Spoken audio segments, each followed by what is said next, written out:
Ahoy, ahoy, and welcome aboard. As always, I'm your Captain Tide. For today's deck profile, a good friend of mine has gifted me his Saheeli the Gifted to review. This is an Is It deck of blue and red, but this isn't a traditional Spellslinger, is it? Or is it? We are going to be casting a lot of things, but we're going to be copying even more. So, this is a CFD, or as I call it, a Commander-focused deck. Saheeli being on the board is pivotal to the deck itself running. At least to get started. If you can get going, there's nothing that will stop you. Saheeli doesn't need to be on the board anymore, but Saheeli still gets a lot of value for still being an active part of the match. So, now that we've covered that, we're going to move into what Saheeli does. Saheeli is it? Of course, she's a commander. She is a 4-mana commander at 2 blue and a red. She starts with a total of 4 loyalty counters. Now, she has 2 positives and a negative to her loyalty abilities, which is incredible. If you see this on a commander, they're generally going to be really strong, or more expensive than this. So, this as a commander ability, a commander able planeswalker, is incredible. Her first loyalty ability is +1, create a 1/1 colorless servo artifact creature token. This is him. Just a little boy, very few stats, doesn't do much. Right? So, why does that matter? Why would we use this +1 as opposed to this +1? We have 2 +1s, right? One of these clearly is not going to get used. They actually both will, because the next +1 is the next spell you cast costs 1 less for each artifact you control as you cast it. Meaning we can build up artifacts through these servos to reduce our bigger cost spells. And that could be any cost. That could be a colorless artifact spell that's very expensive. It could be an X cost spell where these ones count towards X paid because you've reduced a variable by an amount that essentially means you've paid for that amount. So these two do work in synergy, and until you can build your own artifacts, this one's really useful to help. If you don't have artifacts to use this, you should just be spending this. You don't have anything to cast off this, you should be building up with this. You get a lot of value for having a lot of artifacts in this deck. Now the final one is her ultimate ability, as I tend to refer to them as, her -7. This says for each token you control, you make a each artifact you control, you make a token copy of it. Those tokens will gain haste, and they are exiled at the beginning of the next end step. So what this is for is if you have artifact creatures, right? That's what gives it haste. If you have vehicles, that's what gives them haste. If you have a Cyberrev Awakener, you can double the amount of artifacts you would have and go from killing maybe 1-2 people to killing everyone at the table. With the way this deck is built, you may actually be able to kill one of those 11-person mega matches. But we don't have all the current updates we want to add to this deck to make it a CEDH. Although this is close. This was the closest thing we had to CEDH for a long time in our pod. And it's not such an oppressive CEDH that, like, there's nothing I can do about it. No, it feels really fun when you start being able to do something, and if you take a win or two, you feel really good about your deck. And it helps you identify where your deck's kind of lacking, because this is a very well-rounded deck. That's why it's rather strong. But so that is Saheeli the Gifted. She makes artifacts. She uses the amount of artifacts you have to reduce the cost of spells at the time of casting that spell. It's not at the time of activating this ability. I can have this ability whenever. Go to combat, post-combat phase, cast a spell, you board wipe. I lose all my creatures that are also artifacts. That's reduced. And her ultimate of doubling the amount of artifacts we have, which helps for other win cons like Broodclad, Mirror, Battlesphere, and I just blanked his name, Cyberrev Awakener. So, we're going to clean all this up real quick. And we're going to move on. Now, normally the format I like to do is I like to, do the lands, do the artifacts, the enchantments, the instant sorceries, do all the support to kind of show you, like, oh, look at all the support. What is he doing? He must be doing something with this. For this one, I think I'm going to start with what we're doing, with the core. We're going to go with the things we're searching for, and then how do we make that consistent? How do we take this and utilize it? So, we're going to start with our artifacts. I'm going to use this nice bright red. I should add chapters to these videos because I do label this. Like, I should know when I'm doing these parts, right? So, artifacts. What are they? How do they work? Well, artifacts are generally a permanent that isn't a creature or an enchantment. I'm kidding. I don't need to go over that. We are going to go, just in general, that's utility. Whoops, where'd you go? How'd you get through me? There you are. So, we have protection artifacts. Things that are there to, keep us safe, keep our artifacts safe, get us through. We have one card that I would firmly call a win con within this section. There's plenty of other win cons within this section. This is the boy. We have utility, of which we have 8 cards. And the final, largest section of this is our rocks. Now, why do we need all this mana? Right? What are we doing with this mana? Well, it is still technically and it's still technically spell slinging. We are going to be throwing cards out. Just because they're artifacts doesn't mean that they can't be reduced and they can't be cast as many as we can, as much as we can. So, we have our protection, our win con, our utility, and our rocks. We are going to go over rocks first. This is the engine. This is the mana that keeps our deck going. These are going to all be some sort of mana generating device. We have 12 of them, so I'm just going to do 2 rows of 6. I am narrating everything I'm doing because I had nothing else to say, and I just don't want to stop talking. This is also being streamed as it's recorded, so I want people to come into a warm, welcoming environment. So, we're going to go over these mana rocks as we kind of see them. We're going to start off easy with Soul Ring. A lovely secret layer Soul Ring. It's simple. It's 1 mana. It makes 2. You see right here, this is 12. We have 24 total colorless artifacts. Not artifact creatures, not walkers, lands, anything else that could be colorless. This is just 24 artifacts. Can all be paid for colorless, and this can all be reduced by Saheeli. Meaning something like Soul Ring generating 2 colors is going to be strong. Right? And it's standard. It's Soul Ring.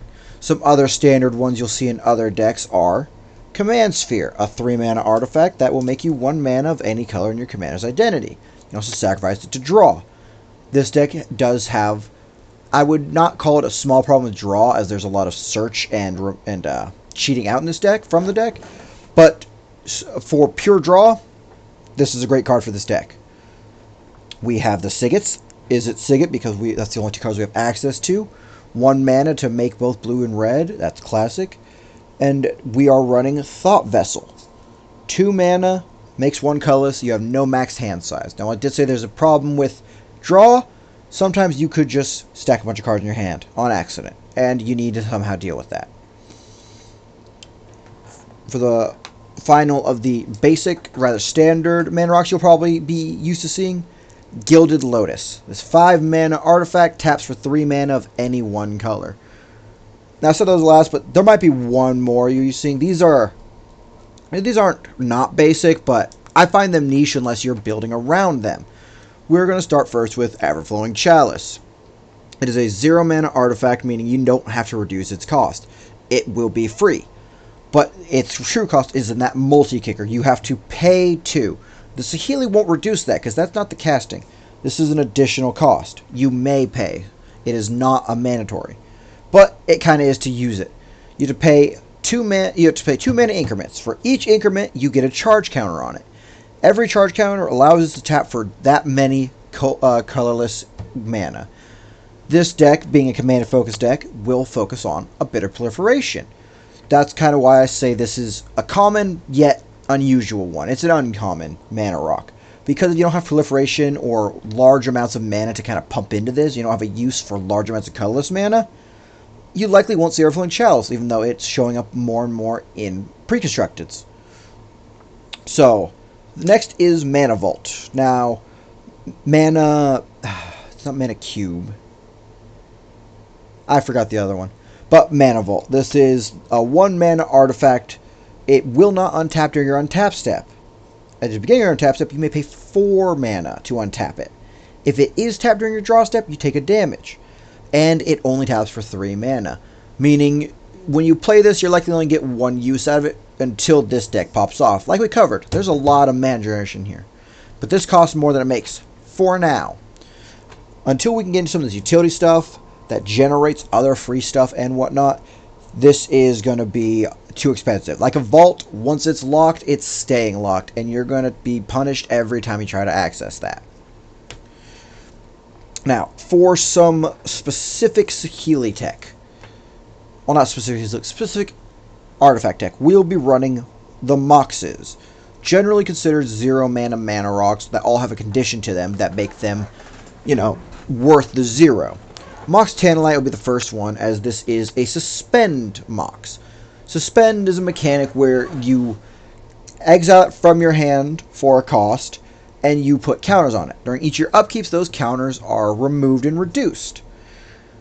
When the last one is reduced, you then cast it. So you cannot counter it when I suspend it, but you counter on that cast. This one is suspend 3 for 0 mana. Like I said, they're mana rocks that all cost 0. This one can add 1 mana of any color, and it suspends for 3. Meaning you're gonna dump it first turn, and in 3 turns you get a chromatic lantern that doesn't affect your lands. It's not bad, and the most important part is it is an artifact. The more of these you can get out for Saheeli's second +1, the better. And the second one will be the legendary Mox Amber. This artifact adds 1 mana in any color among legendary creatures and or planeswalkers you control. Now I know what you're thinking, why is there not like a Mox Opal with the affinity for artifacts in here? Well, there should be, but this is a completely realized finished deck. There's no proxies in here. It is on the list to be added, but at the moment there was just not a spare one to put in here. That is probably why my friend did not build this deck with that. One day I will have him on stream. We'll probably be doing precon reviews once this picks up and I can get some money from this, so I can spend my money on the precons and not his money on the precons. Because he buys precons regardless, but I want my own precons, right? So, up next we have some of the more niche and weird mana generators, mana rocks deck. We'll go with Blinkmoth Urn, because this is how Mana Vault works in this deck, more or less. Blinkmoth Urn is a 5 mana artifact. That's not too bad, seeing as Saheeli will reduce his cost. But what it does is, at the beginning of each player's pre-combat main phase, so after upkeep, after untap, after draw, you're going to add a colorless mana for each artifact they control. Every player does it during each player's turn.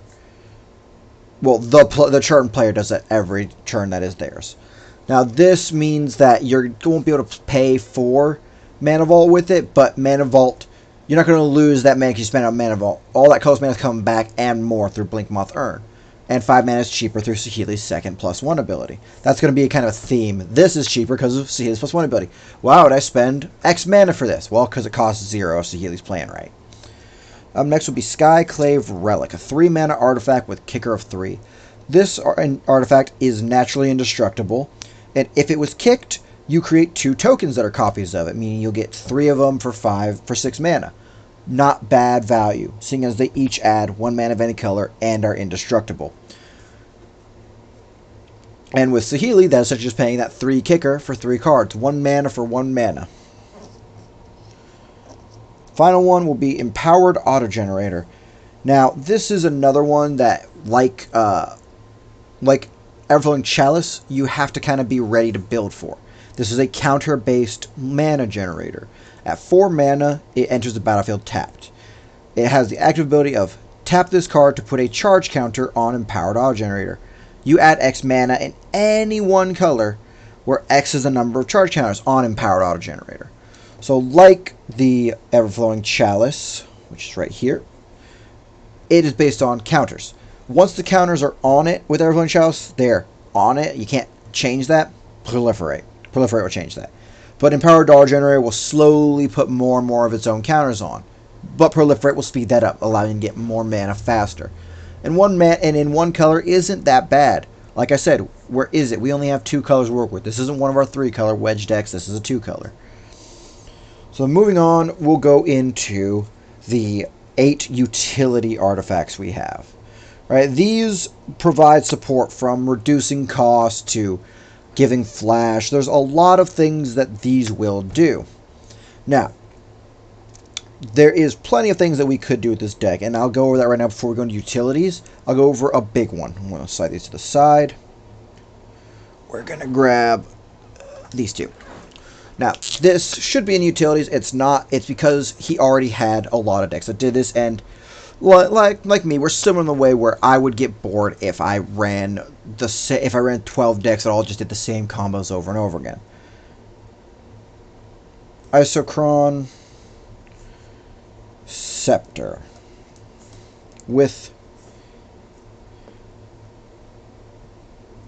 Mana Drain. I know what you're thinking. Why is there an Isochron Scepter with Mana Drain? It's not that it's too good. He is trying to keep this just below CDH, you know, but it's because he already has a bunch of decks with Isochron Scepter and Mana Drain. That's not a fun combo for him to run in every deck, but this is a good one. A 2-mana artifact that for 2 mana you can keep casting a 2 CMC or less instant or sorcery. Or actually instant. Mana Drain will then regenerate all that colors during your next upkeep. That pays for the Mana Vault. That pays for all this. This is good. This is not bad. Just because it's not in this deck, just because he used it too much, and that's why it's not here, doesn't mean that this is not good. This should absolutely be in decks like this. This is a rude combo. It's not a bad combo. It's not illegal. It's just a dick move. So, now that we've kind of covered that real quick, we'll go into these 8 utility cards. So, I will go over them in the order I see them, as simplicity to importance. So first up will be Vidalcan Ori. This isn't so important that he runs the redundancy of Urza's Battlecopter, Liberator Urza's Battlecopter, but he would. He absolutely would. He just didn't have a spare.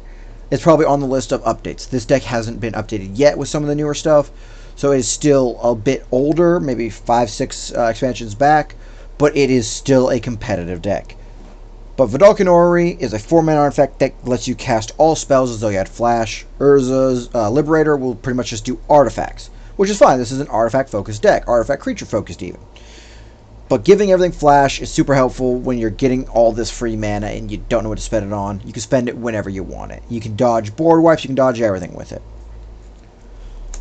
Up next, Inspiring Sanctuary, to kind of go with that Flash. A 3-mana artifact that gives your non-artifact spells improvise. So your enchantments, your instants, your sorceries, your non-artifact creatures will all come in for 1 less for each artifact you tap. Meaning your big things like your Hangerback Walkers, your Walking Ballistas, Blightsteel, Darksteel, Metalwork, they're all going to be cheaper through this. I just said a bunch of artifact creatures, didn't I? Those won't be cheaper. Your Jingataxis, any of them, there's 3 now. Your Hullbreacher Horrors, Fleet Swallowers, those will be cheaper. Atali, not the 5 artifact creatures I listed earlier. I forgot, those are in the deck, those are boss monsters, those are great cards, because they can be cheaper here, they can be cheaper here. This is for non-artifacts. Ignore those 5 I said.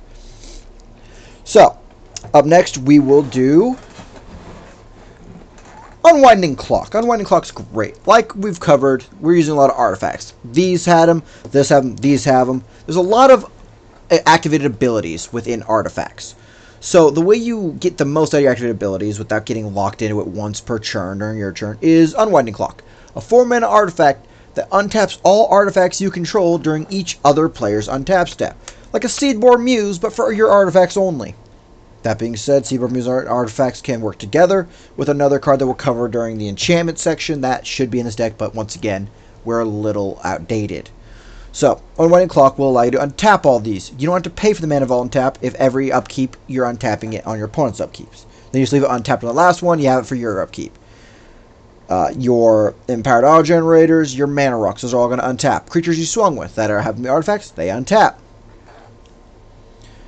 Next, we'll go with Semblance Anvil and Prototype Portal. We're going to do these 2 up next because they're imprints. Now, I didn't explain that with Isochron Scepter. That's a combo you can look up, but it is an imprint. This is how the imprint mechanic on that card would work because it works the same for these cards. Semblance Anvil is going to be a 3-mana artifact, and when it enters the battlefield, you may exile a non-land card from your graveyard. Oh, sorry, from your hand. You exile from your hand. That's how Isochron Scepter works. It would exile a 2 mana or less instants or sorcery from your hand. Spells you cast that share a card type with the exile card cost 2 less. This is the artifact deck. We're going to be exiling an artifact.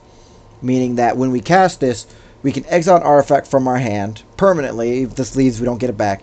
And all the other artifacts we have will be cheaper. Now, we can hit a mana rock we don't need. We can hit that Mox Tantalite, right? We have plenty of things we can hit because it's not going to kill us to lose one artifact. We can make so many. We do actually have a specific artifact creature in here who would be great for that imprint. But so Prototype Portal will be our next imprint. It's a 4 mana artifact, and it imprints an artifact card from your hand. You exile an artifact card from your hand when it enters the battlefield. For X mana, you may tap and create a token as a copy of the exiled card. X is the converted mana cost of that card. Now, I do believe that just means every turn you get to cast that card, essentially. You make a token copy. So if I exiled a 0 mana Ornithopter of Paradise, I pay X as 0, I tap it, I make one. Now, I'm not well versed in this card specifically. I would have to look it up. It could also just mean that that copy has a different converted mana cost than the one originally. Now, that would change gameplays and mechanics, but I don't think it's that second option. I think it is you have to pay the cost of the exiled card. But let me know what you guys have in the comments. Let me know the rulings you've played with, the rulings that you've encountered with this in the comments below. So moving on, we'll go for Planar Bridge. These two showcase the idea of the deck, how the deck was built. So I kind of want to save these a little bit. Because right now, we've just gone through some utility artifacts. You know, oh, we're making some tokens from things in the graveyard. We're cheapening things. We're untapping things. We're getting them out fast for cheaper. We have all these mana rocks. Planar Bridge is what you're going to use a lot of that mana on. This 6 mana artifact is a legendary artifact. And then for 8 mana, you can tap it to search your library for a permanent card, put it on the battlefield, and shuffle your library. Now that's your enchantments, your planeswalkers, your lands, and your creatures and your artifacts. That's what a permanent is consistent of. And your battles now. You can't forget about battles. That is a new archetype, and I do wish we got more support for them so far. So far we have sieges. I'm waiting for like a raid or something you keep on your board. But the 6 mana card for 8 mana, every turn lets you search something. We just went over that Blink Moth Urn over here, wherever it is, right here. Will generate you, if you just have these, what is it, 12 mana rocks on the field, Blink Moth Urn alone generates you 12. This needs 8. So Planar Bridge, every turn is going to get you things out. It's going to get you things out during every opponent's turn, thanks to the, where'd it go? Unwinding Clock that'll untap it. We can make out mana in this deck, no problem. So up next, we have these 2 cards. These cards show off what the deck's identity is and what we're doing. The idea is Saheeli reduces based on artifacts. The way we're going to get artifacts... That's not how you spell artifacts. That is. We have 2 ways to get artifacts. Cast or copy. We're going to, you know, be casting a little. We're going to be copying a lot of artifacts, right? This right here, this is the winner. Any artifact that we can get out on the field, we're going to make copies of. We're going to just swarm the board with specific things. So, how are we going to do that? Well, in this artifact section, we have 2 ways. First is going to be Mirrorworks, a 5 mana artifact. Now, it's Mirror, not Mirrorworks. That's a different card. If it exists, I wouldn't put it past Wizards to have made a Mirrorworks. If you have it, there's your idea. You can have it for free. Next one, I would like something for it. But this artifact states that whenever another non-token artifact enters the battlefield under your control, you may pay 2 mana. And if you do, you create a token that's a copy of that artifact. Now, you're not copying the spell, meaning something with kicker. If you paid kicker, you'd get that kicker again. No, you're copying the artifact that hit the field. So for that example of Skyclave, if you paid the kicker and you got the 2 additional ones and it hit the field, you'd get just 1 with Mirrorworks. As opposed to copying that spell with the kicker cast, you would then it would enter the battlefield, get the 2. You get the copy that was cast, which would also give you the 2, because it copies it as cast. The same was with modal spells. If kicker was paid, that is considered the spell that was cast with kicker. So that's Mirrorworks. It will copy what enters for 2 mana. And it makes you 1 more token. That's the first way we're going to generate tokens of artifacts in this deck. Second way is going to be Helm of the Host. This 4 mana legendary equipment equips for 5, and at the beginning of combat on your turn, whatever is equipped to, you make a token that's a copy of that creature. Except the token is not legendary if the equipped creature was legendary, and the token will gain haste, meaning it can act the second it comes out. So what we're going to copy with this is generally going to be creatures, going to be artifact creatures, and it's going to be big boys or annoying boys. But from there, we're going to go over here to the crowning achievement. I remind everyone that this is out of the artifacts, out of what I've seen in this deck, out of what I've had happen to me.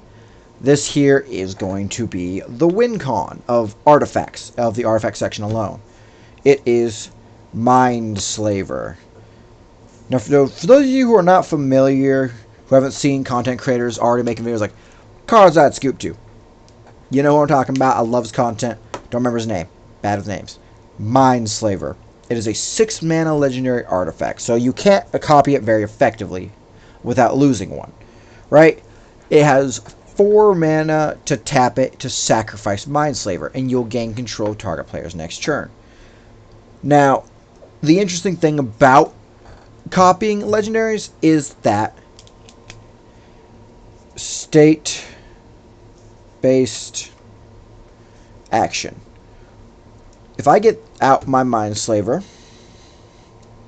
and I get out my copy, these cannot exist as they are both legendaries. So which one is going to die? I'm going to kill this copy, right? He's going to be the one gone. But before he is gone, he has to be on field to check if I have 2 of them. They have to exist. In response to him being sacrificed, I am allowed to activate him. I am 80% sure. I'd have to confer this, but I do remember this working in this way. If the rules are changed, we've been playing wrong, once again, leave it in the comment. I'd love the interaction. Tell me I'm wrong and I'm stupid, and I need to learn Magic better. I want to be a content creator. I need to learn it better anyway, right? So, you have a 20. I'm 80% sure I can activate this ability. I can use that Mindslaver to take someone else's control for 4 mana. I have to have the mana to cast it, though. I can't just activate it for free. I need to be able to pay the resources. So, copying this is an option. Getting infinite churns of everyone else's turns is an option. And now, the way that Mindslaver, the reason that Mindslaver is a Scoop Now card is it takes the turn. It does not give an additional turn after.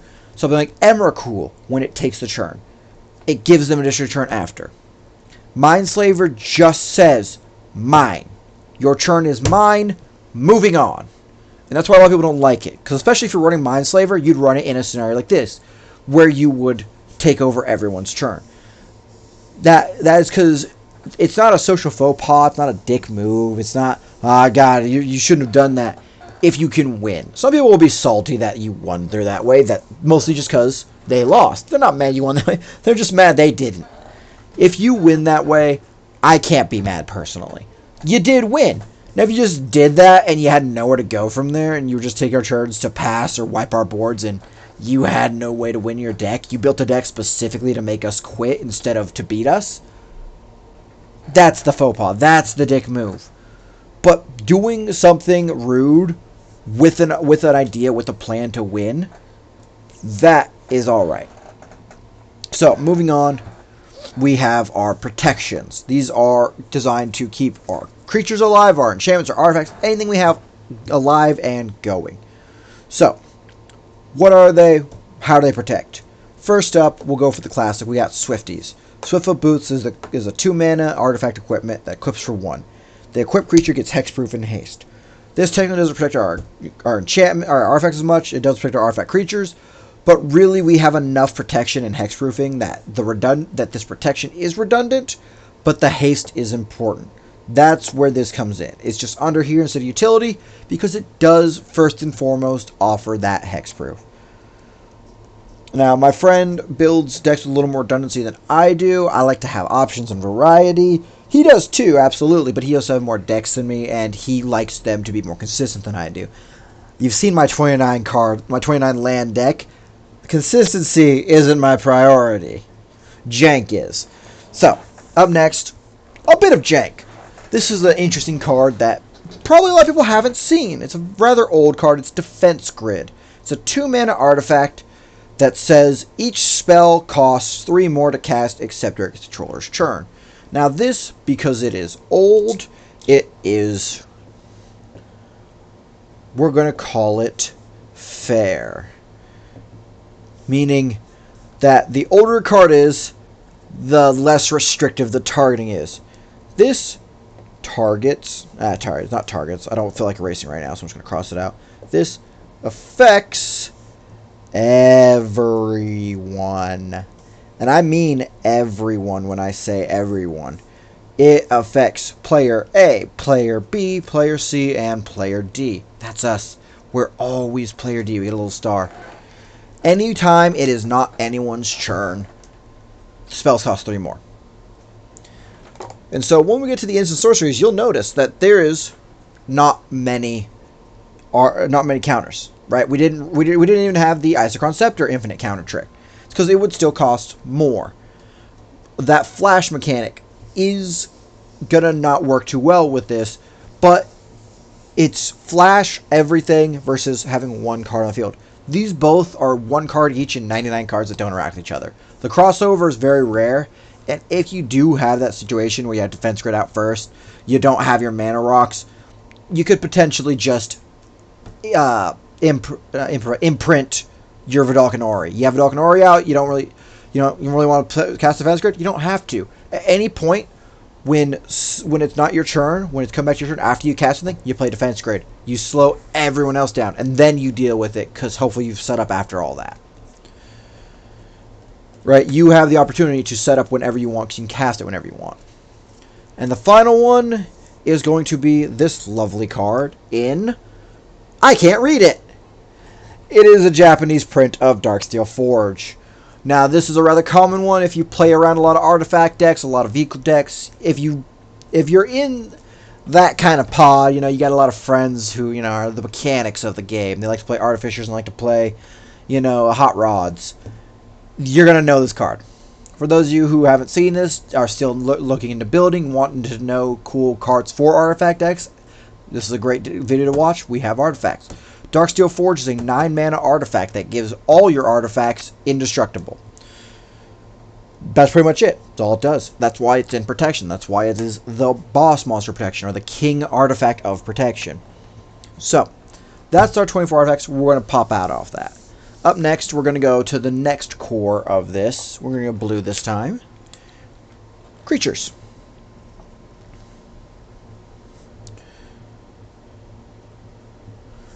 We have 23 of these. So that's going to be 47 cards total we've already covered.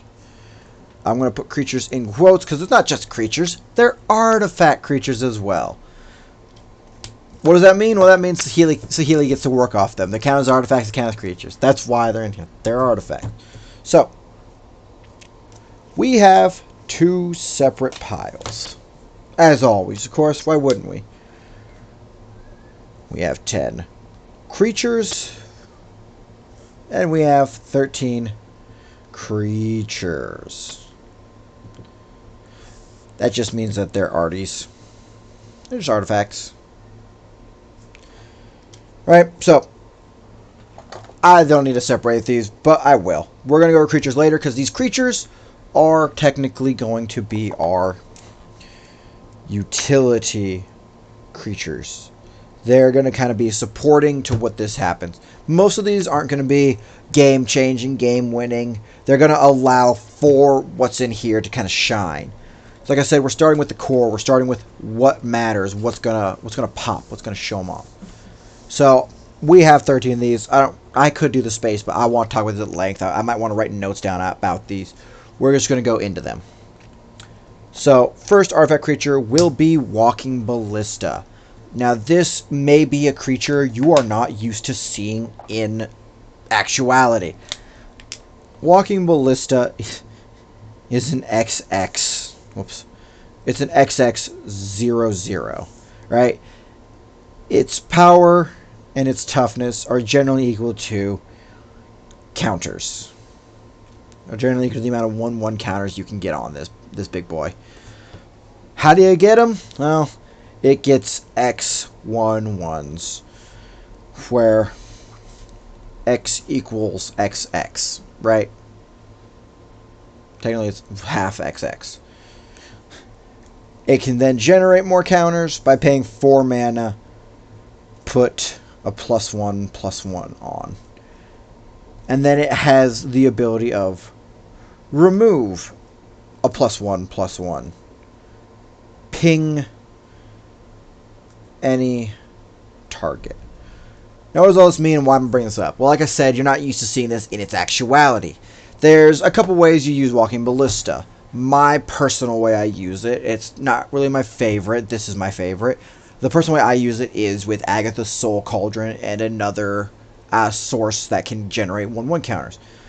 Agatha's Soul Cauldron allows you to exile any creature card from any graveyard, and exile any card from any graveyard. If it's a creature card, you put a 1/1 counter on target creature you control. Any creature you have with a 1/1 counter gets all activated abilities of all cards exiled with Agatha's Soul Cauldron. We have 2 active abilities right here. We can spend 4 to put one on, or we can remove one to ping a target. In the way I run mine with Agatha's Soul Cauldron, with Francisco the... God, I just forgot his name. It's Francisco the Blackbird Pirate. I love him. I forgot his name. It's like the Scheming Parrot or something like that. Love him. But what he does is if a pirate deals damage, any damage doesn't become combat damage, you get to explore. If you have the right card on top of your library, you get a 1/1 counter. I pinged, I explored, I do it infinitely. That's how I'd run Walking Ballista in my decks, how I have. A lot of other people tend to run Walking Ballista for 1. You pay 2 mana to summon Walking Ballista, give him a 1/1 counter. You run him with something like Mikaeus the Unhallowed or something that'll give him Undying. Meaning if he dies without a 1/1 counter, he comes back with one. You remove the 1/1 counter to ping a target. He dies as a 0/0 because he has no toughness. He would then come back with a free 1/1, remove it, becomes 0/0, dies. That's the general way you're likely to see a Walking Ballista. Now, the way we're going to see these Walking Ballistas is because of that Saheeli second +1, where we reduce the cost of the next spell by 1 for each artifact. Now, for every 2 artifacts we have, that's considered an XX. Right? Because it doesn't matter how much we put into this, as long as it is a number that's divisible by 2. Doesn't matter which way you want it. You can do like, I put 4 here and 2 here. Yeah, technically, that averages out to a total of 3 each. As long as we have a number of artifacts divisible by 2, we can cast this for essentially free. If we can get to 80 artifacts, that can be cast at 80 as a 40/40, and it can ping one person down. We can do a lot worse than that. And we can swing first at someone and then ping down. And of course, by the time we're here, likely, no one will be at full health. We don't need that full 4 to kill one person. We can maybe stretch that to 2. We can see what we're doing. We could remove targets as we see fit, if that's more applicable to the situation you're in. So that's what I mean by you've never probably seen Walking Ballista in its actuality, being played properly. Paying mana for the XX to generate the token, to generate the counters. And of course, like I explained with all the other artifacts and rocks, we run proliferate doublers. Well, not proliferate doublers, that's blue. We run proliferators. Mondrak, Glorious Dominus, no, that's the white one. Tekthal, Inquiry Dominus, could be in this deck. We do have enough proliferate. It wouldn't be bad, but once again, outdated deck. We haven't done all the necessary updates. We don't even have an Artificers class in here. We could, but we are an artifact-focused deck and not an enchantment-focused deck. And I'll show you why once we get to enchantments. Because it's the exact opposite of my friend's enchantment deck, his Essica deck. Which I'm actually not sure if Essica got removed in favor of Miracle. I think he has both of them. So up next, go Mecha Godzilla! The Battle Fortress, otherwise known as Hangerback Walker. Once again, you know, XX00. You've probably also not seen this in its perpetuity. I would use this as a sacrifice, as a die, right? You pay 0 and 0 for your X's, it comes out 0/0, it dies, you have an ETB effect, you have an ETG effect, you have a death effect, right? You have a lot of effects, or remove from field effect. It still, once again, gets X +1/+1, which equals 1/2 of XX. Essentially, that's the math. What it does is, on death trigger, it generates Thopters. 1 Thopter for each +1/+1 counter. So meaning that Hangerback Walker strat we were doing, not Hangerback Walker, that Walking Blizzard strat we were doing wouldn't work for this because it would not generate anything. We could keep bringing back infinitely if we can keep removing that 1/1, but it wouldn't generate anything. And then it has an active ability of 1 mana and tapping. You put a 1/1 counter on it. Now, that's a relatively cheap 1/1 counter. That 1 right there.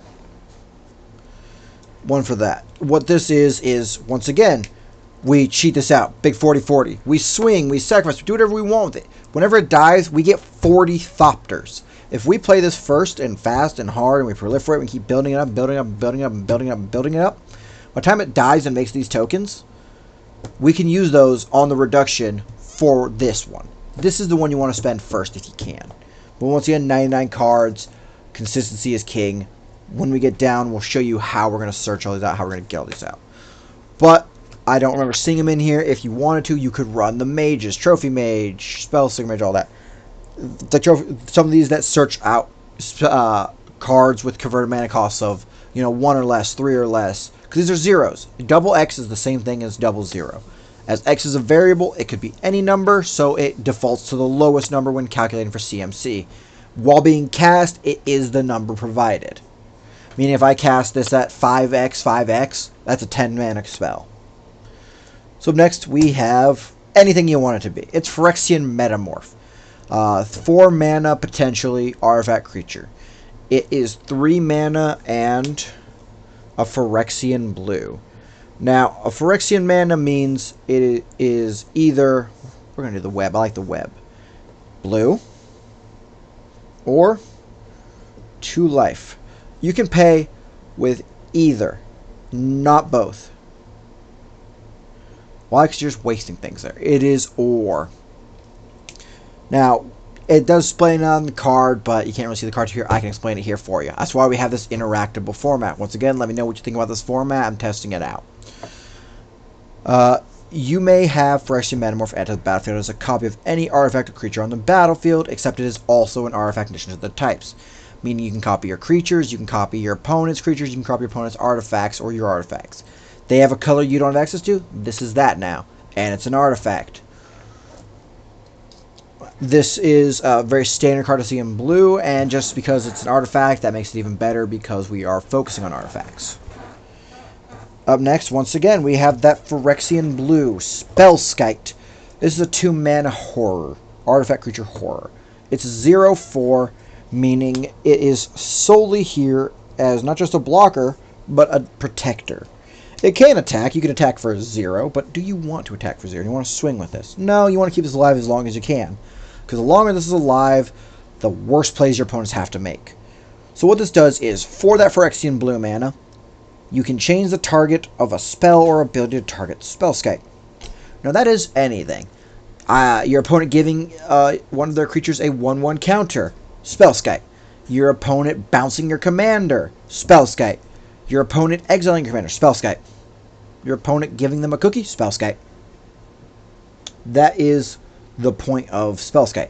As long as out there, they can't just target your commander. They have to target Spellskite first. And that's the point. Spellskite will force that. You don't mind them targeting Spellskite. And they can't use buff spells until they waste removal on Spellskite. Unless, of course, they have a board wipe. Then board wipe does beat targeting and Spellskite beats targeting. That's the rock, paper, scissors, right? You got board, Spellskite, target.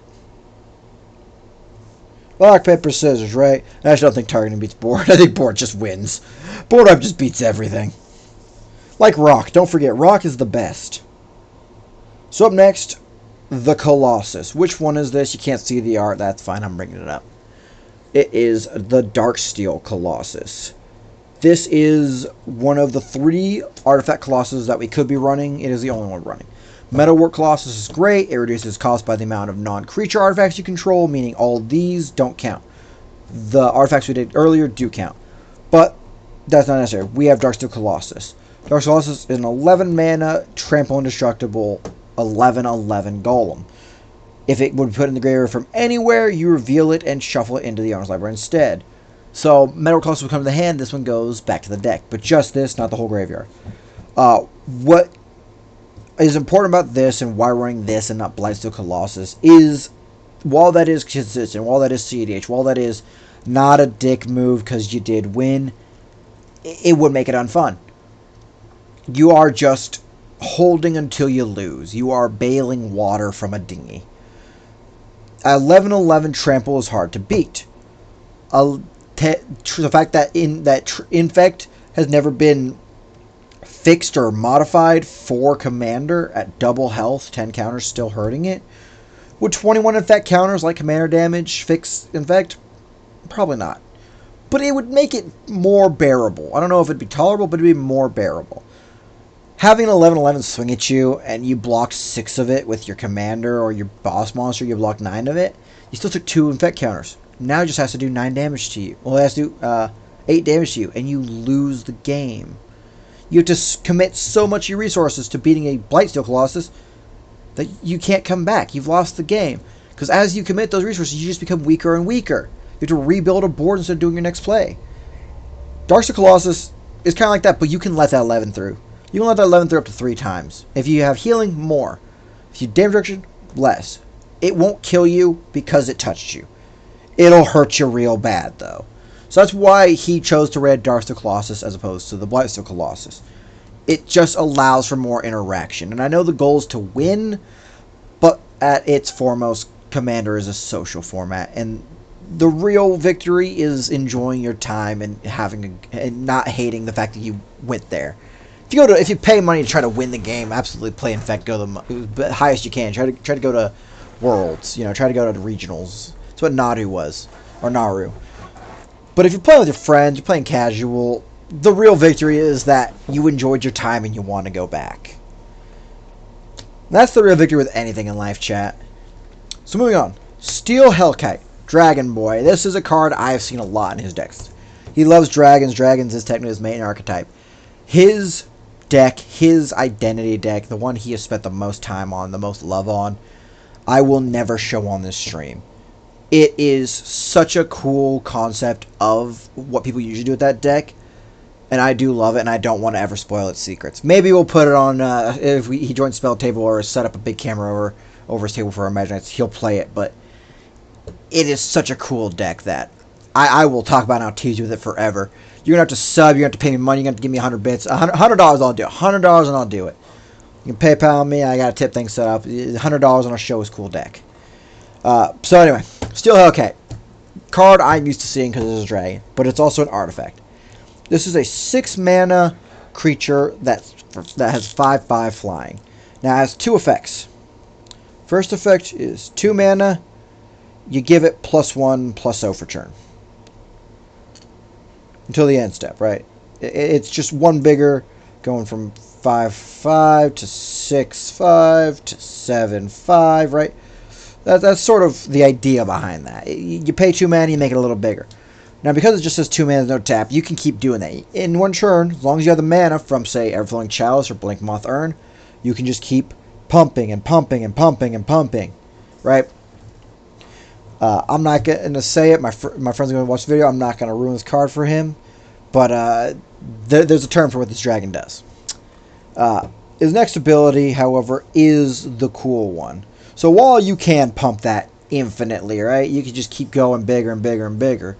You should save some mana. Because while this doesn't have a tap, it does have a caveat of only once per turn. But during anyone's turn. It destroys every non-land, or each non-land, really. Wording does matter. Each non-land permanent. I'm sure there's an old card that makes non-land impermanents, like a instant just kind of sit there.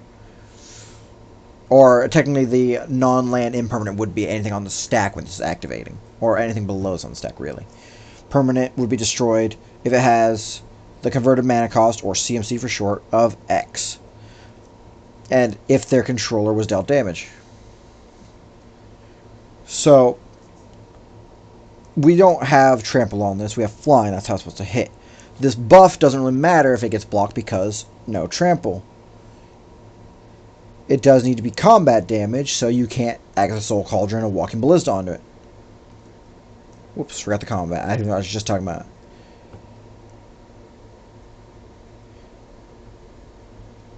So you need to, if they have, like, you know, I always talk about, oh, my board averages around 3-4 mana. I have a lot of 3 mana cards and artifacts and enchantment supports. I'm running a treasure token deck, and you want to stop my Revel in Riches?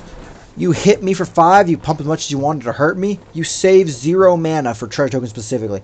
Pay 0 mana once, all 0 mana artifacts, your moxes, your tokens, anything that has 0 mana, and it's a permanent, gone. I have a lot of 3 mana enchantments like Ingruk's Wake. Not Ingruk's Wake, that's a 9 mana board wipe. Garruk's Uprising or Black Market Connections. 3 mana, wipes those. But it wipes anything that he had to have dealt combat damage to. We can make him bigger and make him scarier to block. Or make him bigger and make him forced to block. So that way they have to waste a creature on him. You're not going to get the board wipe, but you're going to remove a specific creature because they blocked it. You can give him Indestructible with Darksteel Forge. You can give him Hexproof. He can be bigger. He can be smaller. He can be Violet Skies. I'm kidding. Up next, WinCon. Right here. Who is it? What is it? Why is it? It's Brutaclad, the Telchior Engineer. What is that? This is an expensive boy. He is 6 mana. 4 blue, red. He's a 4/4. Why would this artifact creature be more expensive than he is strong? Well, that's because this is a boy. This is the guy who's going to win you the game. Brutaclad gives all your creature tokens haste. Good, but does he do anything else with creature tokens? He just affects them. Does he supply himself? That is the important part of any effect to me. If it's going to interact with the mechanic, can it supply the mechanic? And he does. At the beginning of combat on your turn, you make a 2/1 blue Phyrexian mirror token, right? You got your little mirror right here. You make one every combat. You start with 1, then you get 2, and you keep going. Eventually, you're just going to have a lot of tokens on your board, and that's just these mirror tokens from him. After you make this token at the beginning of combat on your turn, you choose any tokens you control. You can choose your mirror tokens. You can choose your Helm of the Host tokens. That Helm of the Host is something else. You can choose your servos or your constructs. You can choose those Skyclave relic tokens. If you do choose a token, all tokens you control become copies of that. Meaning if I have those 40 Thopter tokens from Hangerback Walker, those are 1/1. This mirror's a 2/1. I choose this 2/1 mirror for these 40 Thopters. These are now considered 2/1 mirror tokens. Meaning Brutaclad will turn all these into that. I have Helm of the Host. I can make a second Brutaclad. I will not get the second effect, but I can make a copy of Brutaclad. These 41 tokens right here, a combined total of 41, are now all going to be Brutaclads.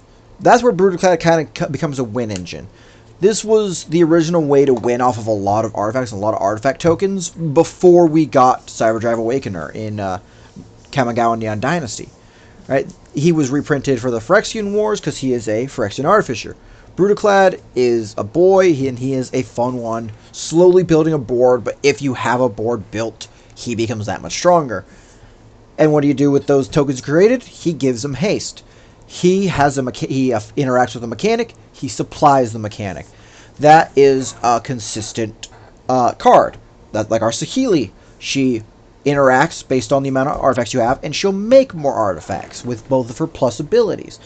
Now, there's plenty of ways to do it. We could have, spec'd into healing as much as possible with things like certain Teferis or the Chain Mail or the Chain Veil, but that's not the direction we went. We went making artifacts and making copies of said artifacts. So moving on, another artifact that is amazing to copy, the Soul of New Phyrexia. This is a 6 mana 6/6 artifact creature. It has trample, meaning it is valuable as an attacker. It has two abilities. They both cost the same. They are both 5 mana abilities. The only difference is this one is active on the field. This one is exiled from grave. Right? Exile from GY to borrow Yu-Gi-Oh's term. So what this does is, while it's exiled from grave, uh, they do the same effect. Both these effect is just the same. It is permanents you control gain instruct before the turn. Simple, right? Now, like I said, we're copying this. We are making copies. We're brutally clad, turning them into copy. All the copies into copies of Soul of Phyrexia, Helm of the Host. We have plenty of ways to do that. Once again, as a caveat, we do not have Artifice class currently. That this is an outdated deck. My friend still has yet to update it. He hasn't played this often. He is working on newer decks, and older decks kind of fall by the wayside once you hit like 20, 30 decks, right? But so, what's destructible? What's cool about this is that the tokens can do this, right? Token, real card. And I don't mean to, disenfranchise tokens as not real cards. Tokens are real cards, they're just not the permanent. So, what I mean by this is that at any point, a token can pay 5 to give creatures you control and stroke within a turn. Only to exiling from graveyard, which token would hit the graveyard and then fizzle from it. So you have an opportunity right there to activate it while it's in the graveyard. Only from the graveyard, though, at any point, can you exile Soul of Phyrexia. The token would have to be there and you have to use it then. Soul of Phyrexia you can sit on in the graveyard. But all the tokens can keep giving you instruction while you swing. You lose the real one, the tokens can still keep making it. That is what I find the interesting part about this and why this is a great utility protection creature. That, and it's a 6 mana 6/6. It costs as strong as it is. It's great for swinging. It'll protect itself by making copies of itself. Up next, this is where that kind of death trigger of tokens comes into play. Worm Coil Engine, another 6 mana 6/6. Does not have Trample, but has Death Touch and Lifelink, meaning it's scary to block, and whether you block it or not, I will be healing. So, why does that death trigger kind of come into play with this? Why is it cool that tokens have a death trigger? So the fact that tokens have a death trigger is because Wormcoil Engine has a death effect. Whenever it dies, you would create 2 Worm Artifact Colors tokens. They're both 3/3s, but one gets the lifelink, one gets the death touch. Now this isn't while it's in graveyard exile from grave effect or sent to the grave effect, which even then, as I've covered in previous videos, tokens due to state-based effect hit the graveyard then fizzle, so you still get that. If you have the tokens of Wormcoil, the token dies, you'd still get those 2 tokens. So anytime you put this in, you pay the 2 mana, you make a copy, they both die, you get 4 creatures. You exile this with the imprint, and you pay the 6 mana to bring it out. That token makes the 2 creatures. It's the same principle as my Xavier Sal deck, which I'll do at one point with something like Reefworm, where those tokens would, still make the thing, because the token has the effect. Because it's a token copy. Up next, to use a lot of token copies to get real cards from the deck, is Kuldotha Forge Master. This 5 mana 3/5 construct taps and sacrifices 3 artifacts you control. These are Wormcoil engines that then make more things. You can sacrifice them. But whatever you sacrifice is up to you. What happens is, after you sacrifice them, you search your library for an artifact card and you put it onto the battlefield. Then you shuffle your library. You can do this pretty much once per turn, but we do run Blinkmoth Urn, which means you do this once every turn. We can quickly get out artifacts, we can pop out Thopters and Servos, we can pop out Constructs. We'll quickly get them out, and we'll pull out anything we want, like that Bruticlad, like Darksteel Forge, like Blinkmoth Urn, Unwinding Clock. We'll start, the more this gets off, the faster this deck ramps. Like I was saying, Saheeli is super necessary. This is a Commander Focus deck for the first early part of the game. But once you get to that mid-game, that late game, Saheeli doesn't matter as much. She starts being that ultimate caster, because you have things like Kuldotha Forge Master ramping you up. Saheeli no longer needs to facilitate it, but she will, and it's super helpful. Up next, a great imprint card, Thopter Assembly. This is one of his redundancy cards. It's not a bad card, but it's a weird card. So we have things like Whirler Rogue and Hangerback Walker, other ways to build Thopters.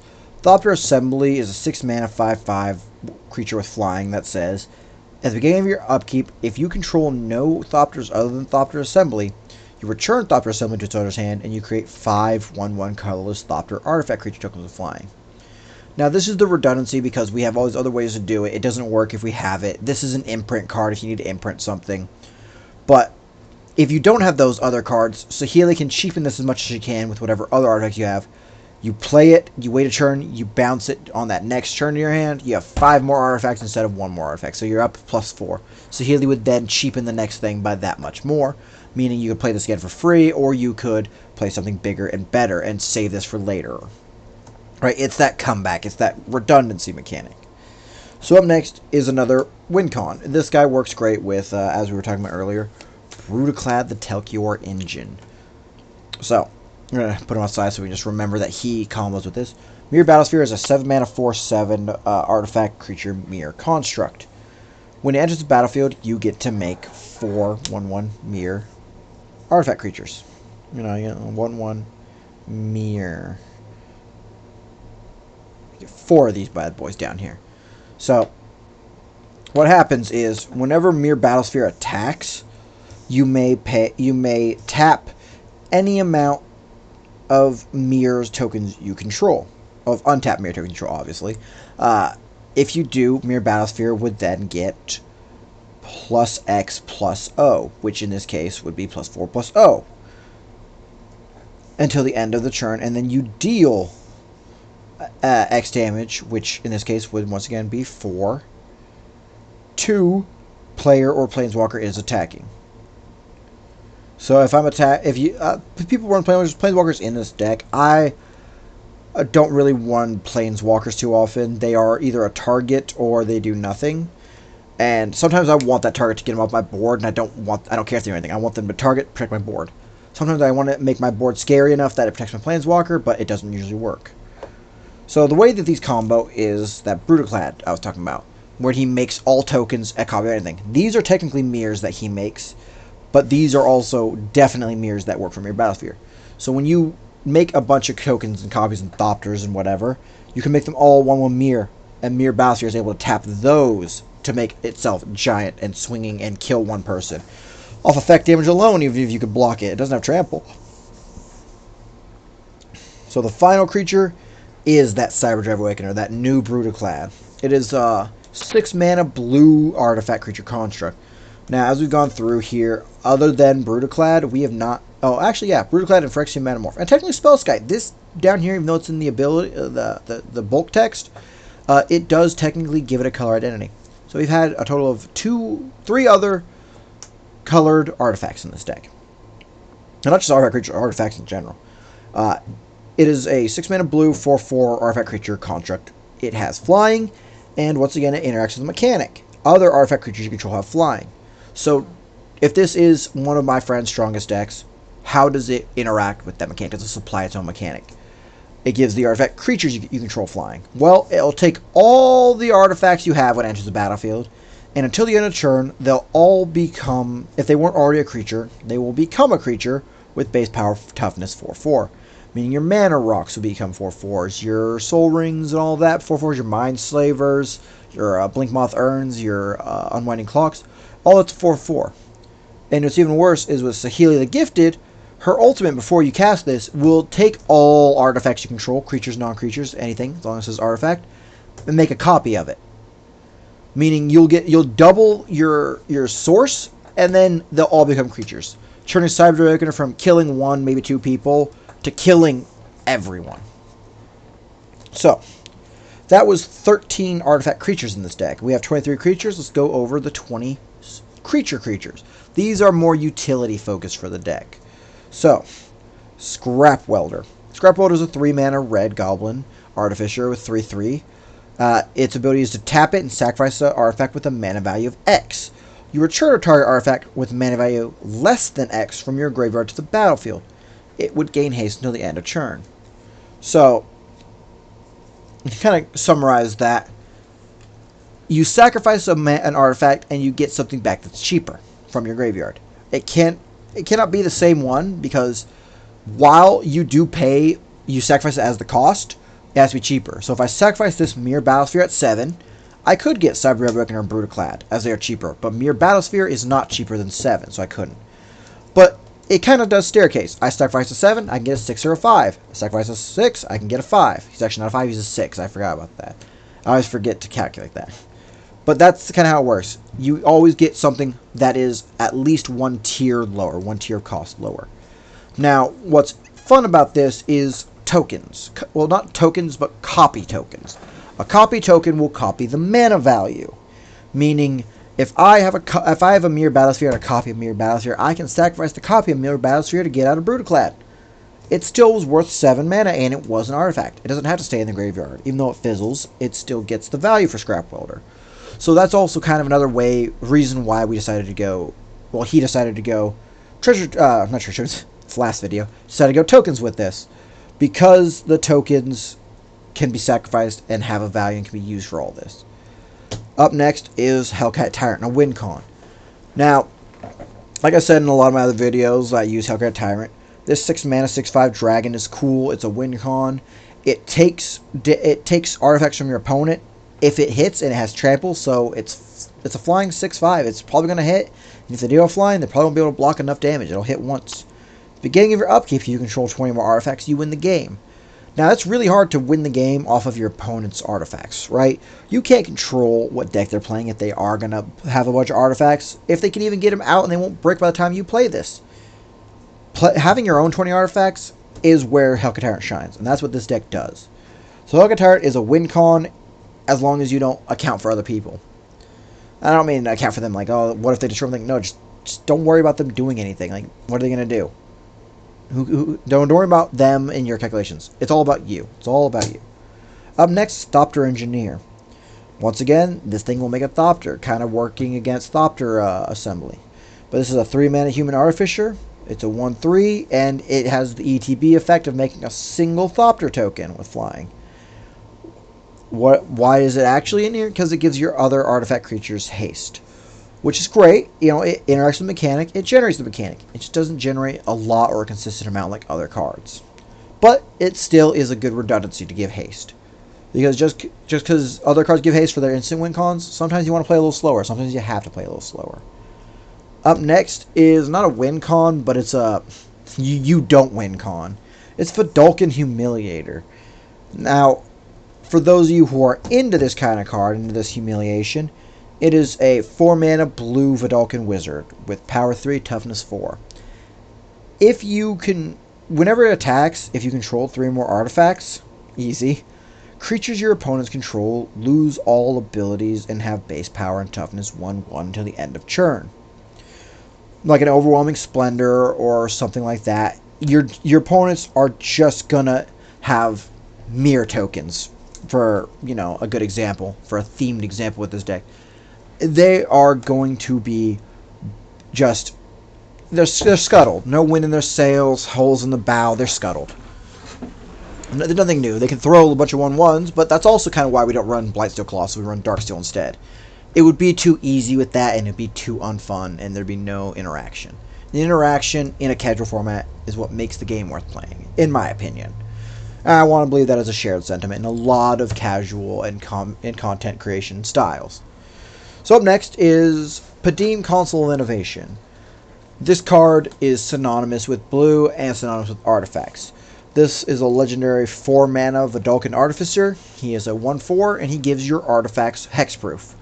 We have Indestructible on Darksteel Forge, but that doesn't stop him from being like bounced or exiled. This gives hexproof, which will stop that, you know, unless it's a board wipe. So, he also has this block of text down here. At the beginning of your upkeep, if you control the artifact with the highest converted mana cost, or tied for the highest converted mana cost, you draw a card. Now, there are higher, but there's not much higher than 9. We have an 11 in there. There's a 12 we don't run, but we could. But we have 9s and 11s in here, meaning we could quickly and easily have the highest artifact. Most decks don't run artifacts past 3 to 5 because you don't need them unless they're heavy utility or good good mana rocks. So you're likely getting that draw. This is our main form of draw. We have a good burst draw, but this is our main form of draw right here. This and the Planeswalkers. So up next, ooh, we're getting low. We're almost done with the creatures. The actual creatures too, not the artifact creatures. Whirler Rogue, 4 mana, 2/2 human rogue artificer. This once again is going to make 2 Thopters when it enters the battlefield. And it has the ability of tapping 2 untapped artifact creatures you control to make a creature unblockable this turn. Meaning things like your Colossi, or your Brutaclads, or your Mirrors. Those aren't going to be blocked. Fathom Fleet Swordjack is a fun one. So we have things like Skirk Prospector that does damage equal to the amount of artifacts that your opponents have. Fathom Fleet Swordjack is a pirate that's for 4 mana red. He's a 4/3, and he deals damage when he attacks to the player or planeswalker attacking to the target he's attacking, equal to the number of artifacts that you control, meaning he's going to quickly eliminate people. And what's worse, and I do mean worse, better for you, worse for everyone on the table, and I do mean everyone, he has an encore of 6, 5 and a red. You exile it from your graveyard, and you create a token copy for each opponent you have and it attacks the opponent this turn if able. The tokens will gain haste, and they are sacrificed to gain the next end step. You can only activate this as a sorcery. So when you activate this during your pre-combat main phase, your opponents will see that they are targeted. You swing these, it's game over. Up next, looks like Brothers War card, Geology Enthusiast. 5 mana human artificer utilizing a relatively new, possibly the newest mechanic of in this deck, Power Stones. Tap Power Stone tokens. At the beginning of your end step, you create a tap Power Stone token. It's an artifact that comes in tapped. You can tap it for one colorless mana, but it cannot be used to cast non-artifact spells. But it can be used to pay effect costs, however, and commander tax, because that is not a spell, that is a cost. Because it's mostly used to activate abilities, like the one that is on Geology Enthusiast. 6 mana, draw a card, and you put a 1/1 counter on Geology Enthusiast. I mean, as long as you have mana, which we're going to be generating a lot of, you can just keep drawing and putting 1/1 counters on her. This card is also a really good draw. I did say Padim was like the main draw. This is a relatively newish card, and it hasn't come up a lot in the matches that he's played with this. So this is also really good draw, and this is another reason why we run a Reliquary Tower. So not Reliquary Tower, Thought Vessel. Up next, Jin-Gitaxi's Progress Tyrant. If you're going to run Jin-Gitaxi, this should be the first one you use, then the second one should be the Saga, then the third one should be the Classic. This Jin-Gitaxis is a 7 mana blue legendary Phyrexian Praetor that's 5/5. He has that lovely, lovely Phyrexian effect of, I get this, you get the opposite. Whenever you cast an artifact, instant, or sorcery, you copy it. You may choose new targets. This triggers only once per turn. Whenever an opponent casts an artifact, instant, or sorcery, counter. It happens only once per turn. Now, if you notice, there's a couple things missing from here. Battles, Planeswalkers,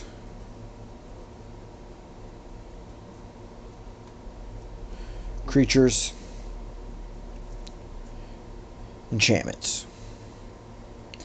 Pretty much most permanent stuff or artifacts don't get touched by this. He doesn't copy them, you don't counter them.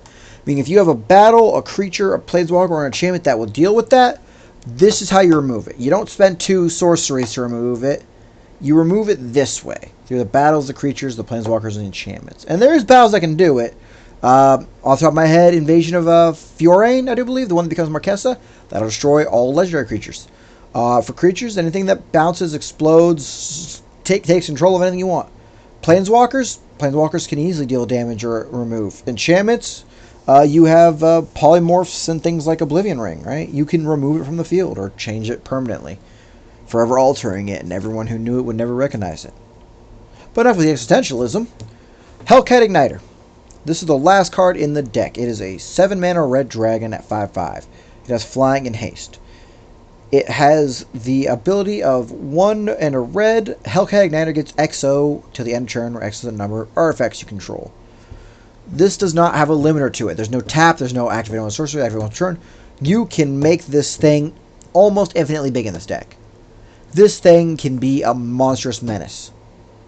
We do not have trample, but we do have ways to make it unblockable. And then it loses all that power and goes back to a 5/5. It's hilarious. The power of God! I'm weak again. Anakin, help me. I'm too weak. Literally 5 seconds later, unlimited power. That's just this in reverse. Unlimited power. Oh, help me. I'm too unlimited power. Oh, that's why I think that card's hilarious. I think it's funny. But up next, we're going to go over to lands. This is the largest chunk in almost any deck. Now, you can't laugh at this one like you could at the last one. We're going to use green for this because it's lands, right? We have 35 whole lands in this deck. I have a deck with 25 lands. You can laugh. I know 29 lands is less than the average guy's deck. You can laugh. I'm proud of it. I can make it work. But so, our lands do have sort of a methodology to them, right? So we're gonna shunk them. We have 10, 10. What are these? 5, 1, 5, 4. What these are obviously mountains, islands, artifacts, shock. We're going to erase that. Multi, and utility. Now, why is shock separated from multi, even though it's multi? Well, it's because it has a condition. It has a specific mechanic to it. So the shock land we run is steam vents because we only have access to red and blue. It enters the battlefield tapped unless you pay 2 life. So when it enters the battlefield, you get the choice. You may pay the 2 life. If you don't, it's tapped. It'll tap for either red or blue, like a lot of these. Swiftwater Cliffs has to enter tapped, but you get a health back. Is it Guildgate? Has to enter tapped. Cascade Bluffs. It doesn't enter tapped, but it only makes colorless mana. If you have another mana to put in, you can then shuffle that to any combination you want of red and blue, as long as it's still 2 mana. We have Riverglide Pathway. This looks like a normal blue mana. But bam! Two-faced. It's a red mana. It's Lava Glide Pathway. And the final one, of course, is Command Tower. That's the only multi-land you ever really need. It's Command Tower. Mountains and Islands is pretty simple. You need basic lands. They're the most searchable. They're solid. They don't have any caveats to their existence. They're what's printed on the tin. Mountain. Island. Do remind me I have to shuffle this deck a lot before I get back to my friend. Might hold on. I might play some Spell Table tomorrow before game. Sometime later tonight. Up next is going to be the artifact lands. Now, what do these do? Do these work with artifacts like Buried Ruins or Academy? No, these are lands that are just straight up artifacts. We have the 2 red and blue artifact lands. Great Furnace of the Synod. We have the colorless Darksteel Citadel. By the way, indestructible, hilarious. Silver Bluff Bridge, a 2-color indestructible artifact land. It also enters tapped, however. And the Treasure Vault, the artifact land that either makes a colorless mana or sacrifices itself to make XX, which is pretty much half XX, artifacts. Quickly ramping up the amount of artifacts we make with Saheeli. Those artifacts are specifically treasures too, which is helpful and nice. And once again, those go towards Saheeli's artifact count. Now next we have 4 utility lands. This is where we have some things like Buried Ruins. While, they all work with artifacts, those were artifacts. So Buried Ruin is a land that makes waste mana, or you can pay 2 mana, tap it, and sacrifice it to return an artifact from your graveyard to your hand. Any of them, all of them. Now, you could be thinking, we went through creatures, I didn't see one of these. There is no Emery in this deck. That's just too much mill and too much hoping for recursion. We're just going to play it, we're going to build up, we're going to beat you harder and faster than you ever thought we could. Karn's Bastion. This is a proliferate land. It makes wastes, and for 4 mana you can tap it and proliferate. Now proliferate is helpful for things like our energy converter, our... what was his name? I just forgot. Everflowing Chalice. Saheeli is a planeswalker. We have 5 other planeswalkers. That proliferate will affect that. Then we have Urza Saga, something else proliferate effect. Now this is, to my knowledge, it is still the only enchantment land, but it is also the first enchantment land. It is a saga, which means at every time after your draw step, it gets an additional lore counter. It starts with 1, and then it gets 2, and then it gets 3. Then after that 3rd triggers, it sacrifices. So, what happens is, while it's on the field, it has the abilities of first lore counter. No matter how many lore counters it has, it always has that ability. You can tap it to add a colorless mana. Once it gets the second one, it has the ability of the second one, and when it gets the third, it has the ability of the second and the first. The second one says you may pay 2 mana and tap it to create a 0/0 colorless construct artifact token that gets 1/1 that has the ability of this creature gets 1/1 for each artifact you control. Meaning the construct will target itself. It'll go from 0/0 to 1/1 just by existing. We have lots of other artifacts. We have lands or artifacts. Those are going to increase its power. Now, I would like to point out the spotlight to this lovely unglued card that my other friend got him for constructs. It is a Don Quixote style construct with, I do believe, Knight of the Thingamajig down there, or Knight of the Kitchen Sink. No, that's Thingamajig Knight. I do believe that's Thingamajig Knight, not Knight of the Kitchen Sink. And it's a very lovely Don Quixote art reference, and this is his favorite construct to use for this deck. He has other decks of constructs, but Saheeli is one of his oldest and most favorite decks, so it goes in here.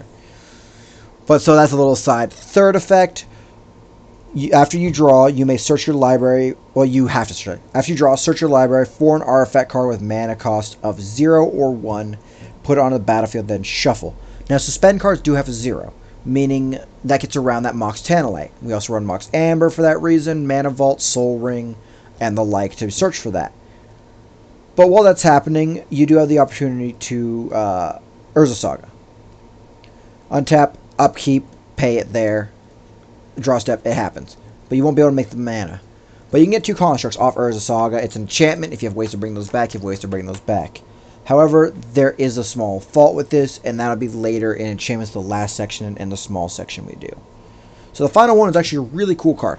Forge of Heroes. I'd never seen this, and this actually is really fun for Saheeli. So Saheeli is a 4 loyalty commander, and she has 2+1s and a -7, meaning it takes 3 turns to earn enough, 4 turns to cast it, to use that -7. Forge of Heroes is a land that makes a waste mana, but also you can tap it to choose a commander that enters the battlefield this turn. You put a 1/1 counter on it if it's a creature, and a loyalty counter on it if it's a planeswalker. So, there's very few reasons in this deck, especially in this deck, besides, just a goof, to do this. But when you cast her, you give her a 1/1 counter, making her a 5/5. That lowers the turns she needs to get the ult by 1. But what you can do is, during any opponent's turn, this other commander gets a 1/1. I got you, me and you, we're tight. You can politics with this, you can group hug with this, you can support with this. But for this deck, that's not where we are. It's to give our Saheeli that additional loyalty counter and give her a 1/1. So, that is our 35 card land section. What comes next? Planeswalkers, which may or may not exist anymore after the Spark. Not the Spark Wars, but the Phyrexian invasion that hurt the Sparks. So, I'm going to kind of skip one of these. Karn the Great Creator. I talked about him last week. I talked about him in the last video. He is the 4-mana legendary planeswalker who prevents the activated abilities of your opponent's artifacts. He can make your artifacts creatures. He is actually helpful in this deck. Everything that I said he wasn't helpful for in the last deck, he is helpful for in this deck. I will set him to the side, though, because he does work with this boy. Karn, Scion of Urza. How many Karns are there? I think 3. I think there's a third one. We just don't have it in the deck yet. Once again, a little outdated. We haven't put the updates. So this Karn is a really fun 4-mana 5 loyalty. He has a +1, a -1, and a -2. So because I think it's blurry, even if I do this, I will just go over it. I should probably just do that to show the art, right? Let me know in the comments how you think of the format, what I think I'm doing with it, and if I should improve or change anything. His +1 reveals the top 2 cards of your libraries.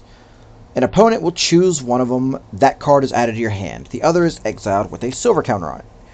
For -1, you may put a card you own with a silver counter on it from exile into your hand. -2, you create that 0/0 colorless construct. You get the Don Quixote out. Now, how these work is, you do the +1, you get one in the hand, you exile one. You do the -2 here, and you choose an exiled artifact you control, well you own, and reveal the card and put it in your hand. I mean, you can get both of them here for a total of +1, -2. That being said, you can just leave them sitting there and build this guy up. You can do however you feel like, but those two do incidentally work together. You also just wait to get the silver counter, but you control the buttons you press, right? You're making your own plays. So from there, we're gonna go over to Ugin, the last colorless card in this deck, as far as I can remember. Ugin is an 8 mana planeswalker that starts with 7 loyalty counters. Now, Forge of Heroes isn't going to work for any of these because these aren't your commander. Karn's Bastion works for these because Karn is a planeswalker. Karn's Bastion is a card designed to work for and with planeswalkers. Okay, that's why these thick. These are all double sleeved. I was wondering why these feel thick. They're double sleeved. That just shows how much your friend cares about these, and I'm not trying to hurt them. So, Legendary Planeswalker Ugin has a +2, a -X, and a -10. I was talking, Saheeli is really strong because she should cost more because she has 2 pluses and a minus. Ugin costs more and is really strong because he has 2 minuses, right? Because these minuses are huge and they are costly and they are effective. So to start, his +2 is just straight up 3 damage to any target. That'll get rid of most creatures. That'll sting any player, right? That can also potentially finish off planeswalkers for you. He has the -X of each permanent with converted mana cost X or less that is 1 or more colors is exiled. You know, how very Eldrazi of him. But that's fine. For the most part, we're going to lose 4 cards. Saheeli is colored. Those 4 artifact creatures and artifacts we had, those 4 artifact creatures we had were colored. I think 1 normal artifact we had was colored. Like, mostly, we're colorless. We are a mostly colorless deck, so that's fine. And you can pay a variable X to kind of get around that. We have this -10 here of you gain 7 life and draw 7 cards. Then you put up to 7 permanent cards from your hand on the battlefield. If I'm reading this right, in my little notes over here, we have 9, 10, 9, 10. We have 12 non-permanent cards in the deck. 12. The likelihood of us having them at any point in the game is low. The likelihood of us having them with this and not having 7 cards to dump, extremely low. You get that Ugin off, you get everything off. You save the Ugin, you save the world. So up next, another Saheeli. Dun, dun, dun. There's quite a few Saheelis. Some of them just aren't as useful for the style of deck that he designed.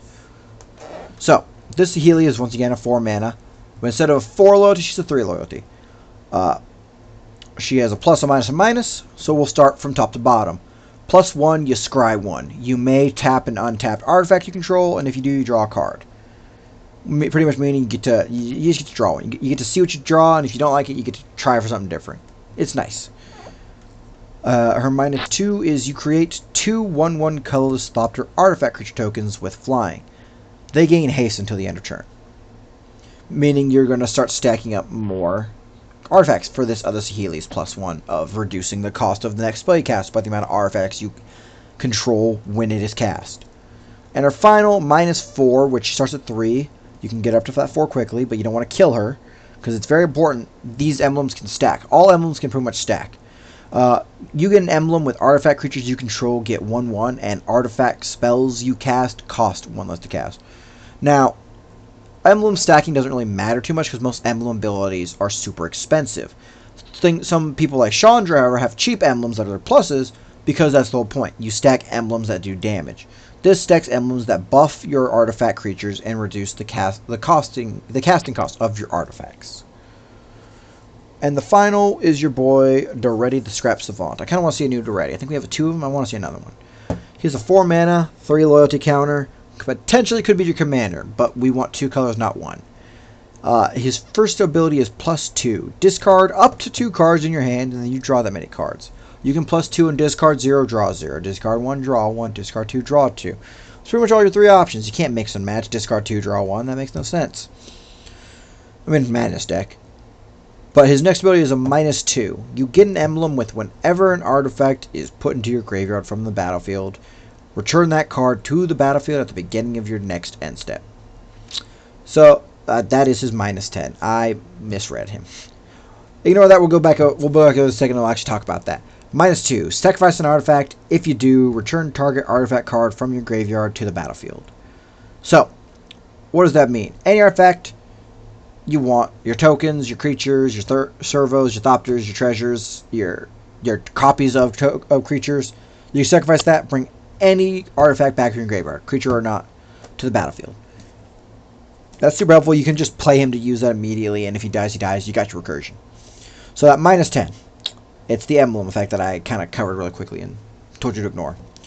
You get an emblem with whenever an artifact is put into your graveyard from the battlefield, return that card to the battlefield at the beginning of your next end step. Meaning, if you sacrifice things for him, if they're destroyed because you block with it, any reason that it would go to the graveyard, because it's hard to get rid of emblems, if not impossible, you will always get that back to the beginning of the next end step. If it happens during your turn, end step. If it happens during the end step, next end step. And so that is the 5 planeswalkers we control. 2 Karns, an Ugin, a Saheeli, and a Reddy.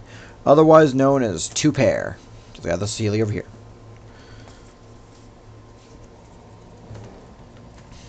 So now we're in sort of the smaller sections. We are in the instants. Now technically, there's 5 of these.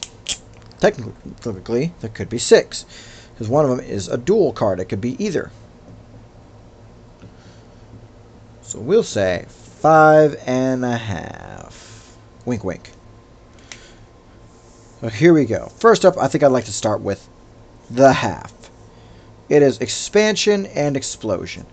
So expansion is 2 Izzet mana. What does that mean? Does that just mean like it's a red-blue? No. When people denote a mana of that is kind of like a clan type, such as this, Izzet mana, they mean something like this. It can be paid with blue or red. And because you have 2 of these, it can be paid with 2 blue, 2 red, or a red and blue. So for that 2 Izzet mana expansion, copies target instant or sorcery spell with converted mana cost of 4 or less. You may choose new targets for the copy. Now, looking over these for the most part, except for the ones where you choose your own adventure, you're going to be able to copy copy any of them. And not only that, it doesn't have to be a spell you control. You can copy your opponent's spells, like Mana Drain, and Mana Drain their Mana Drain. Counterspell their Counterspell. Counterspell what they want to counterspell first, so their counterspell fizzles, just because you want to be rude like that. You're an Izzet player. I'm joking. A little bit. It's the blue. It's the blue. And then the second spell on it is Explosion. You can cast this instant instead of Expansion. For X, 2 blue, 2 red, Explosion deals X damage to any target. Target player draws X cards. Meaning, you can hurt anyone, anywhere, anything, kill anyone, because we can make that mana. And then you could be the person who draws the cards. If you get hundreds of artifacts, you can kill one person, deck out another. Now, once again, please let me know if I'm wrong in the comments. I do believe that you cannot cast both of these at the same time. There's nothing saying that you have to cast this one from the grave or this one here. But I do believe that once this physical card is on the stack with expansion, Explosion isn't in your hand and is no longer able to be cast. Or vice versa. Explosion on the stack, expansion isn't. So I do believe that this is one or the other. It's not a both. That's also why it's a 5.5. Because technically it's 2 spells, but it's 1 card. Up next is Machinate. A 3 mana blue instant that says, look at the top X cards of your library, where X is the number of artifacts you control. Put one of those cards in your hand, the rest of the bottom of your library in any order. It's kind of like a Thassa's Oracle, but instead of devotion, it's artifact-based. It's affinity. And we can easily get that out. Hangerback Walker is like the first thing that comes to mind in this deck. Up next are Burst Draw. Keep Watch. This 3 mana blue instant draws a card for each attacking creature. And now, while we can make a lot of Thoppers and attack with them, if your opponent's attacking you, you can draw something, hope to get like a Fog or something. Not in this deck, but potentially. You can, your opponent's attacking each other, you can use this card. It just says as long as there's attacking creatures. Does not say who owns them. Chaos Warp. This classic red removal card is a 3 mana instant that shuffles the target permanent into its owner's library. The owner would then reveal the top card of their library. If it is a permanent card, they put it onto the battlefield. It does have to be shuffled in there. Because if it's not shuffled, it is not revealed. If there's not revealed, there's no permanent for that second half to target fizzles. Meaning if you hit Ooh, just plug it. A commander, which generally they are kept in separate sleeves so you don't accidentally shuffle them into your deck. They're not legally allowed to be in the deck. So they have to not go to the deck, and they don't get the draw. Turn into a 3-mana effective exile. Because it gets her through indestructible. Just does not get through hexproof. And the final one is the X cost Stroke of Genius. X and 2 blue, meaning it's a base 3-mana card. This instant makes target player draw X cards, which means if you're casting it low, you can draw. If you're casting it really high, you can deck out an opponent. And once again, through like having 4 Blinkmoth Urns and 40 Thopters, that's a couple hundred. So up next, we're almost done. Second to last section, the 4 Sorceries of the Apocalypse. I just did red, didn't I?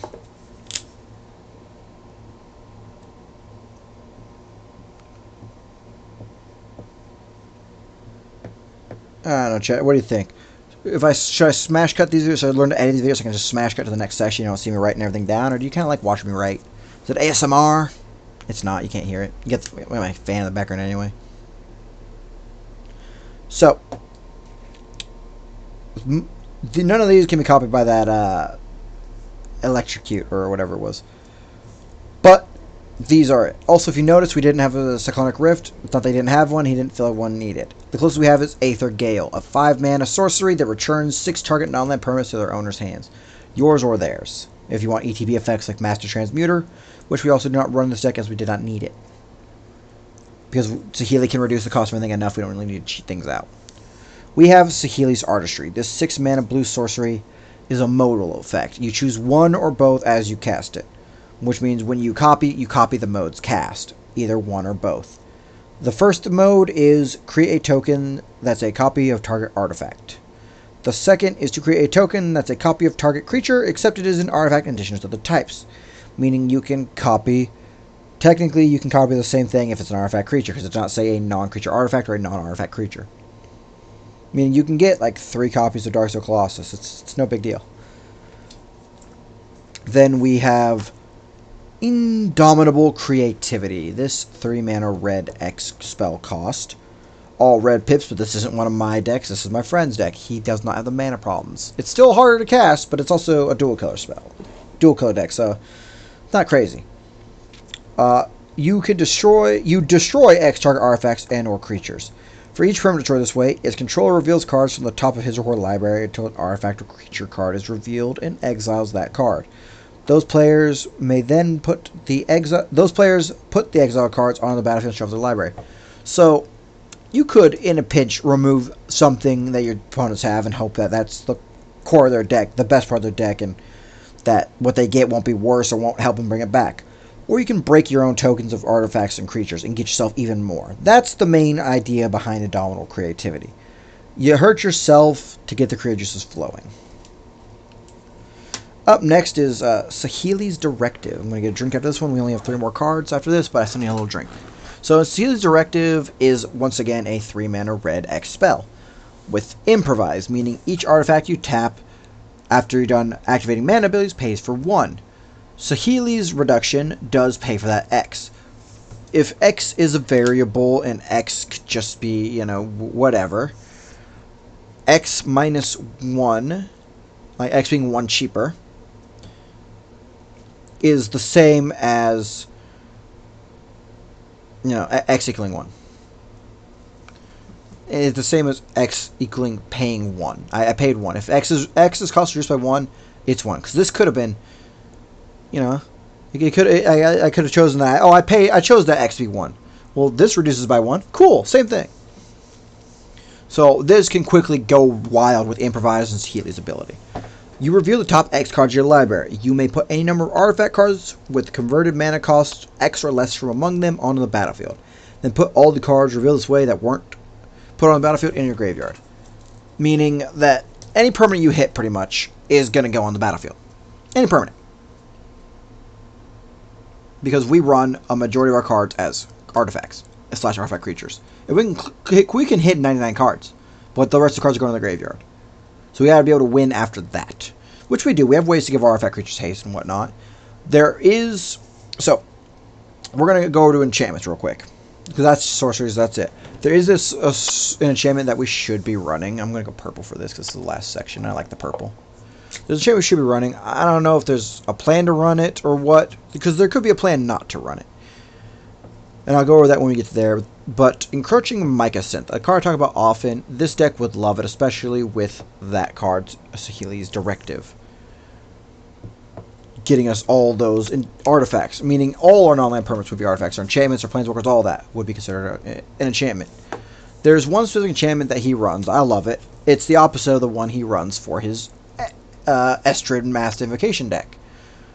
Aura Flux. That one runs Energy Flux. What these fluxes do is they're about 3 cost, 4 cost spells. One's enchantment, I think one's an artifact, and they pretty much just say, this one specifically, Aura Flux says, each other enchantment gains during your upkeep pay 2 or sacrifice enchantment. Energy Flux says each other artifact gets you have to pay 2 to keep. Because this is an artifact focused deck, we don't have many enchantments. We could run a Encroaching Mycosynth, but it's an enchantment, right?